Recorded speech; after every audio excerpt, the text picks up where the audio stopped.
يسعد اوقاتكم حبايبي. اليوم رح نعمل سينابون بطريقة كتير سهلة، ومثل ما بيقولوا ان شاء الله لا بعيد الشر تاكلوا اصابعكم العشرة وراهم. خلونا نقول المقادير. مقاديرنا هي طحين وحليب وبيض وسكر، في مرتين سكر، مرة بدنا نحطها مع القرفة ومرة بدنا نحطها مع العجينة، والزبدة نفس الشي، وعنا خميرة وعنا ملح وعنا بيض وعنا القرفة. خلونا نحضر العجينة. عنا أول شي الحليب دافي، لازم يكون دافي الحليب، ونحط معه 3 معالق سكر ونخلطه شوي، ونحط معلقة كبيرة خميرة.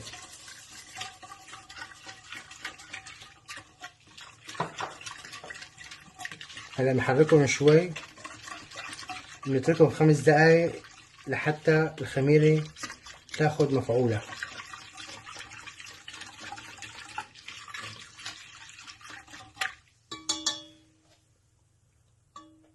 نرجع بس تجهز الخميرة.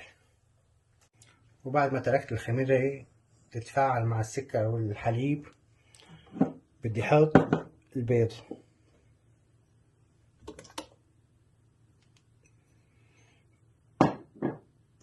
بعدين بحط فوق منه الطحين، وفوق الطحين نحط الملح.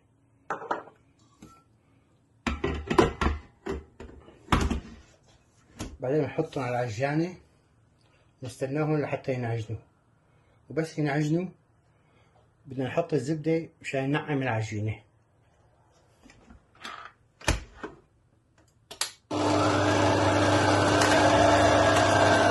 وبعد ما تركت العجينة لحتى تنشبك مع بعضها بهالشكل هذا، هلا بدي احط الزبدات، بدي نعمها العجينة وخلي عم تدور عليها العجانة يعني تقريبا لمدة 5 دقايق مشان تنعم العجينة تطلع معنا كتير ناعمة.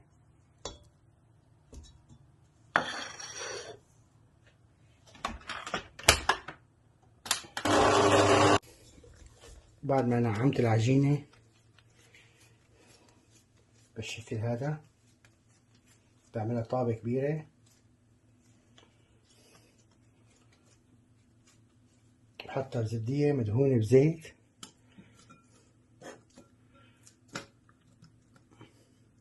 بدي اغطيها واستناها لحتى تختمر العجينة.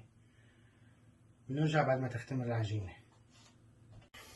وبعد ما اختمرت العجينة بالشكل هذا بدي رش شوية طحين الطاولة،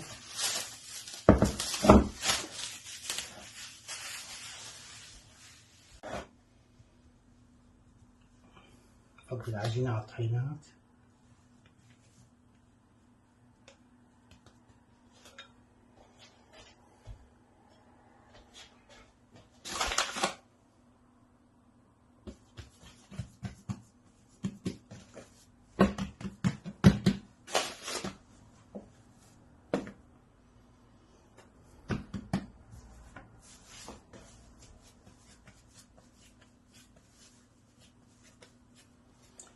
بعملها طابة بالشكل هذا.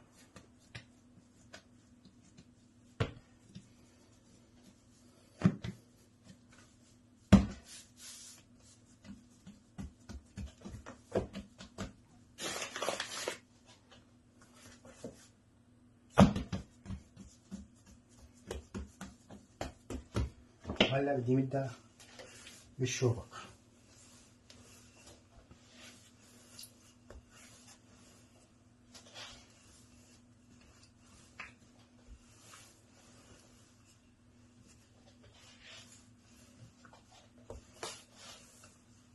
بعد ما مديتها بالشكل هذا اخذتها شكل طولي، بدي نرشها بالزبدة.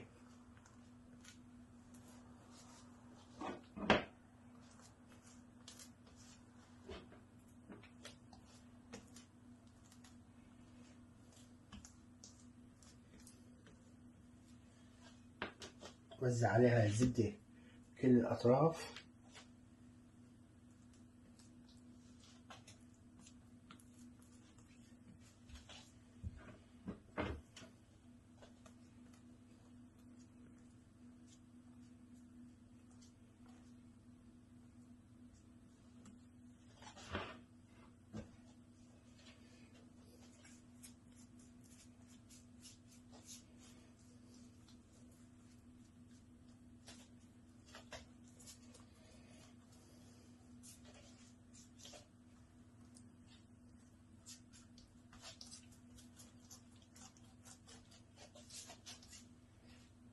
وبعد ما خلصت مد الزبدة أنا حطيت السكر مع القرفة وخلطتهم منيح.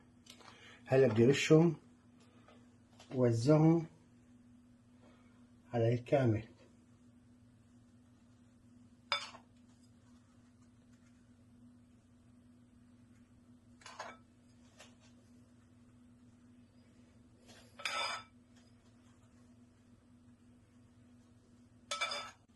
بعد ما رشيت القرفة والسكر بدي لفها بشكل رول. باخد طرفها أول شي هيك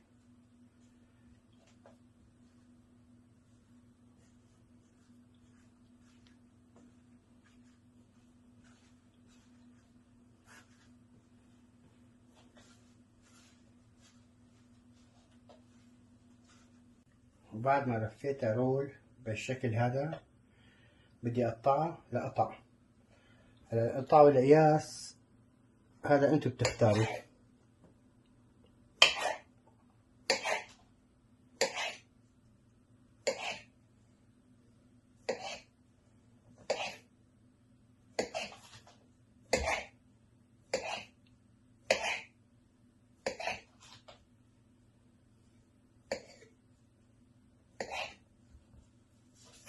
وبعد ما خلصت تقطيع الرول عندي الصينية اللي بدي احط عليهم القطع دهنتها بالزبدة.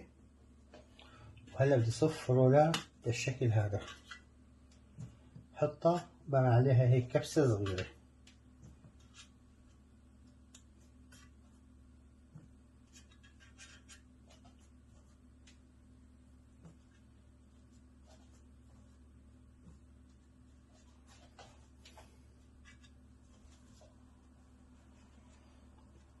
بحاول اترك مسافة بين الوحدة والوحدة مشان وقت يختمروا ما كتير يضايقوا بعضهم.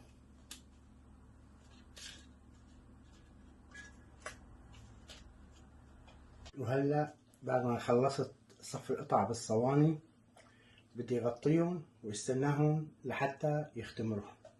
بنلتقى بعد ما يختمروا بإذن الله.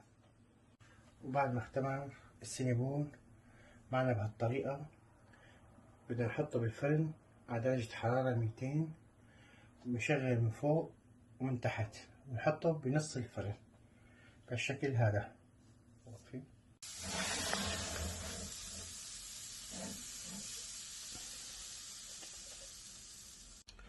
وهلا هيك صار جاهزة معنا وبدنا نسحبها من الفرن ونحط عليها الصوص. خليكم معنا. وهلا راح نجهز الصوص تبع السينابون. عنا 200 جرام كريمة حلو،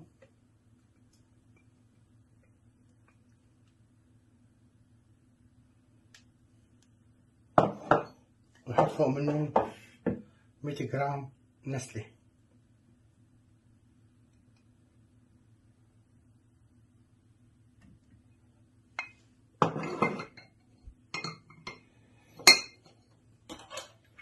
وبدنا نضربهم على المضرب.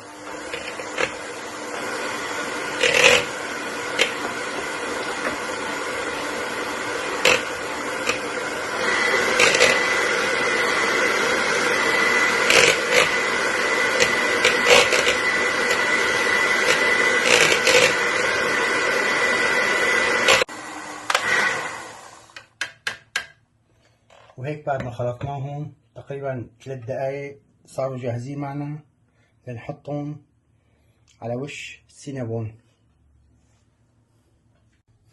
وهلا بدنا نحط الصوص بالشكل هذا.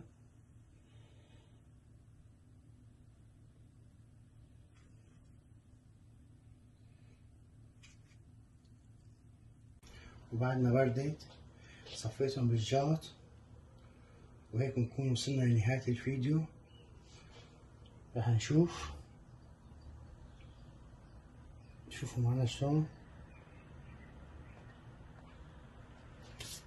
بتمنى يكون عجبكم، ونلتقى ان شاء الله في فيديوهات جديدة. السلام عليكم ورحمة الله وبركاته.